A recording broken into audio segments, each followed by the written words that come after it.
চরম বিপর্যয়ের মুখে পড়েছে সিলেটের প্রাকৃতিক সৌন্দর্যের অন্যতম ভোলাগঞ্জের সাদা পাথর পর্যটন কেন্দ্র। প্রকাশ্য দিবালোকে শত শত নৌকা দিয়ে পাথর লুট হলেও প্রশাসন নির্বিকার। এ সময় যেখানে স্বচ্ছ জলরাশি ও সাদা পাথরের মুগ্ধতা পর্যটকদের আকৃষ্ট করত, এখন সেখানে ধুধু বালুচর আর খানাখন্দে ভরা। সিলেট থেকে আবু তাহের চৌধুরীর প্রতিবেদন। সাদা পাথর ধলাই নদীর উৎসব মুখে ভারত থেকে নেমে আসা পাথরাজির স্তূপ থেকে শ্রেষ্ঠ পর্যটন কেন্দ্রটি সারা দেশে পরিচিত করেছে সিলেটের কোম্পানিগঞ্জকে। সীমান্তের জিরো লাইন সংলগ্ন 10 নম্বর এলাকার নাম পড়ে যায় সাদা পাথর। মনোমুগ্ধকর সেই সাদা পাথর এলাকাটি এখন প্রায় বিবর্ণ। সরকারি নির্দেশনা অমান্য করে প্রকাশ্যে পর্যটকদের সামনেই সাদা পাথরের পাথর লুট হচ্ছে। যে সৌন্দর্য দেখার জন্য দেশ এবং দেশের বাইরের নানা প্রান্ত থেকে পর্যটকরা ছুটে আসেন, তা মাটি খুঁড়ে খুঁড়ে নিয়ে যাচ্ছে লুটেরারা।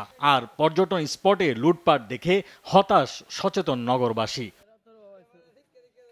শুধু পাথর নয়, প্রকাশ্যে ধলাই নদীর পার কেটে মাটি নিয়ে যাওয়া হচ্ছে। পরিবর্তন হচ্ছে ধলাই নদীর গতিপথ। লুট করা বালু আর পাথর নদীর পারে জমা হয়, সেখান থেকে বড় বড় ট্রাকে করে শহরের দিকে নিয়ে যাওয়া হচ্ছে। প্রশাসনের যেরকম ছিল তার চেয়ে আরো খারাপ অবস্থা। নাই, আগে যে সৌন্দর্যটা ছিল, আগে আমরা গেলে যে একটা সুন্দর লাগতো, সব জায়গায় সাদা পাথর ছিল, এখন অ্যাকচুয়ালি কিছুই নাই। অন্যদিকে সচেতন নাগরিক সমাজের অভিযোগ, প্রশাসনের চরম ব্যর্থতায় বর্তমান সরকারের আমলে চলছে এই লুটপাট। অন্যদিকে প্রশাসন বলছে পাথর লুটপাট বন্ধে তাদের অভিযান অব্যাহত আছে। প্রায় শতাধিক টাস্কফোর্সের অভিযান করেছি আমরা।